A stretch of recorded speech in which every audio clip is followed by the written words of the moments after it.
இது எனக்கு ரொம்ப புடிச்ச கம்பெனி அப்படின்னு சொல்லி நம்மள நெறைய பேர் போய் இன்வெஸ்ட் பண்ணுவோம். ஒரு ட்ரெஸ் ரொம்ப புடிச்சிருந்தாலும் ஃபிட் செக் பண்ணிட்டு தானே வாங்குவோம். அதே மாரி ஒரு கம்பெனி ரொம்ப புடிச்சிருந்தாலும் வாங்குறதுக்கு முன்னாடி கட்டாயம் ஃபிட் செக் பண்ணுங்க. அது எப்படின்னு பார்த்துடலாமா? First thing business.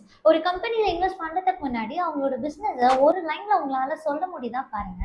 அப்படி சொல்ல முடிஞ்சதுன்னா அந்த கம்பெனிய பத்தி உங்களுக்கு நல்லா தெரிஞ்சிருக்குன்னு அர்த்தம். அப்படி தெரியலன்னா இன்வெஸ்ட் பண்ணாதீங்க. 2வது விஷயம் ப்ராஃபிட்ஸ். லாஸ்ட் 3 இயர்ஸ்க்கு அந்த கம்பெனியோட நெட் ப்ராஃபிட் என்ன அப்படின்றதையும் செக் பண்ணிக்கோங்க. ஏன்னா Zomato, Paytm அப்படின்ற மாதிரியான கம்பெனிஸ் எல்லாமே அவங்களோட நெட் ப்ராஃபிட்ஸ் நான் அப்ளிகபிளா இருந்துச்சு. அது தெரிஞ்சும் மில்லியன்ஸ் ஆஃப் பீப்புள் இன்வெஸ்ட் பண்ணி தான் லாஸ் பண்ணாங்க. ஸோ ப்ராஃபிட்ஸ் முக்கியம் பிகிலர். 3வது விஷயம் வேல்யூவேஷன். என்னதான் பெரிய கம்பெனியா இருந்தாலும் அளவுக்கு அதிகமா காசு கொடுத்து வாங்குற இன்வெஸ்ட்மெண்ட்டும் ரிஸ்க் தானே.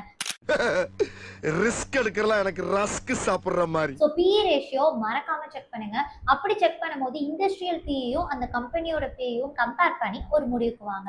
4வது விஷயம் ப்ரொமோட்டர் ஹோல்டிங். ப்ரொமோட்டர் ஹோல்டிங் 50% இருக்கணும். அப்பதான் அட்மினிஸ்ட்ரேஷன் ஸ்ட்ராங்கா இருக்கும். அதுதான் கம்பெனியோட growthக்கு ஒரு முக்கியமான base.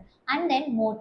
Why can't someone copy this business tomorrow? Tata Motors, Hyundai இந்த மாதிரி இருக்கிற கம்பெனிஸ்லாம் அவங்களுக்கு தனியா யூனிக் பிசினஸ் மாடல் வச்சிருக்காங்க.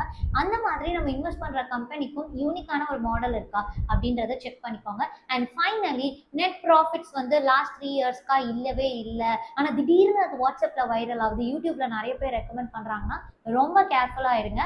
Make your investment decision wisely.